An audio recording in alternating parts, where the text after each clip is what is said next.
ప్రేమతత్వం ఛానల్కి స్వాగతం. ఓపిక. ఒంటి కుండలో నీళ్లు నిల్వవు. ఓపిక లేని మనిషి గెలవలేడు. దేంట్లో అయినా ముందుకు పోవాలంటే మనిషికి కావాల్సింది ఓపిక. ఓపిక లేకుండా ఏమీ చేయలేడు.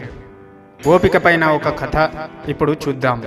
ఒక రాజ్యంలో మహారాజు తన ఒక్కగానొక కూతురుకు స్వయంవరం ప్రకటించాడు. ఈ విషయం తెలిసిన యువరాజులంతా ఆ రాజ్యానికి చేరుకున్నారు. ఆ మహారాజు గారి కూతురు తనను పెళ్లి చేసుకోవాలంటే ఒక షరతు విధించింది. ఆ షరతు ఏమిటంటే పరుగు పందెంలో తనను ఓడించిన వారిని పెళ్లి చేసుకుంటానంది. దానికి వచ్చిన యువరాజులంతా సరేనన్నారు. యువరాణి వజ్ర వైడ్యూర్యాలతో ఉంది. అదేవిధంగా పరుగు పందెంలో పాల్గొంది. రాకుమారి శరవేగంతో పరుగు ప్రారంభించగానే ఆ వజ్రాలు కింద పడేది గమనించిన రాకుమారులంతా వజ్రాలను ఏరుకోసాగారు.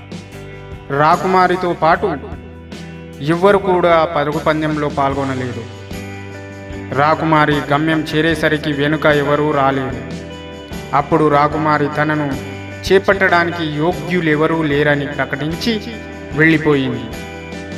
అయితే ఈ కథలో నీతి ఏమిటంటే, రాకుమారితో పరుగు పందెంలో ఒక్కరైనా పాల్గొని ఉంటే రాకుమారి రాజ్యం దక్కేది.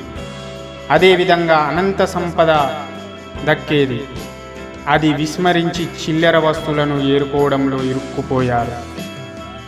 మనం కూడా అసలు విషయాన్ని మరచి ప్రలోభాలకు లొంగకూడదు. లొంగితే అది అవివేకమవుతుంది.